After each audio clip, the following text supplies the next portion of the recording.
বিগত হাসিনা সরকারের সময় বিভিন্ন অনিয়মে জড়িত থাকা সত্ত্বেও ঋণখেলাপি বেক্সিমকো গ্রুপকে আবারও ৫৫ কোটি টাকা ঋণ দিয়েছে জনতা ব্যাংক। মূলত বাংলাদেশ ব্যাংকের সম্মতিতে জনতা ব্যাংক ঋণ দিয়েছে প্রতিষ্ঠানটিকে। কারখানা চালু রাখা এবং শ্রমিকদের বেতন ভাতা পরিশোধে জনতা ব্যাংকের কাছে ৬৯ কোটি ৫ লাখ টাকার ঋণ সহায়তা চেয়ে আবেদন করে বেক্সিমকো গ্রুপটি। একই সঙ্গে শিল্প মন্ত্রণালয় ও বাংলাদেশ ব্যাংকেও ঋণ সহায়তার বিষয়ে চিঠি পাঠানো হয়। বাংলাদেশ ব্যাংকের গভর্নরকে পাঠানো চিঠিতে বলা হয়, শ্রমিকদের আগস্টের বেতন ভাতা পরিশোধে ৬৯.০৫ কোটি টাকার ঋণ সহায়তা প্রয়োজন। ইতোমধ্যে ১ সেপ্টেম্বর বিআরপিডির প্রজ্ঞাপন অনুযায়ী ঋণের জন্য জনতা ব্যাংকে আবেদন করা হয়েছে, কিন্তু ব্যাংক তহবিল বিতরণ করেনি, যার ফলে শ্রমিকদের নিয়ে উদ্বেগ দেখা দিয়েছে। এমন পরিস্থিতিতে জনতা ব্যাংকের দ্রুত তহবিল ছাড়ার জন্য বাংলাদেশ ব্যাংকে আহ্বান জানানো হয়েছে।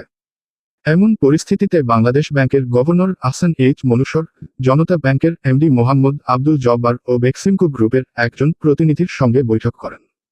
বৈঠকে দেশের সার্বিক দিক বিবেচনা করে শ্রমিকদের বেতন ভাতা পরিশোধের জন্য ঋণ ছাড় করতে জনতা ব্যাংকে নির্দেশ দেন গভর্নর।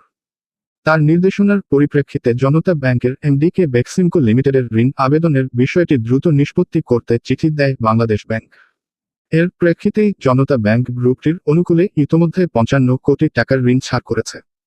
এ বিষয়ে জনতা ব্যাংকের এমডি মো. আব্দুল জব্বার বলেন, নিয়ম করা হয় প্রতিষ্ঠানের জন্যই।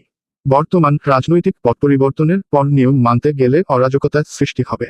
কারণ বেক্সিমকোয়ে ৩০-৪০ হাজার শ্রমিক কাজ করেন।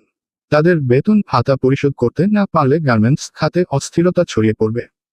তাই দেশের প্রেক্ষাপট বিশ্লেষণ করে বাংলাদেশ ব্যাংক ঋণ দেওয়ার অনুমোদন দিয়েছে। বাংলাদেশ ব্যাংকের নির্বাহী পরিচালক ও মুখপাত্র হুসনে আরা শিখা বলেন, গার্মেন্টস শিল্প খাতে বকেয়া বেতন ভাতা প্রদানের জন্য জনতা ব্যাংকের এ সংক্রান্ত একটি আবেদনে বাংলাদেশ ব্যাংক অনাপত্তি দিয়েছে।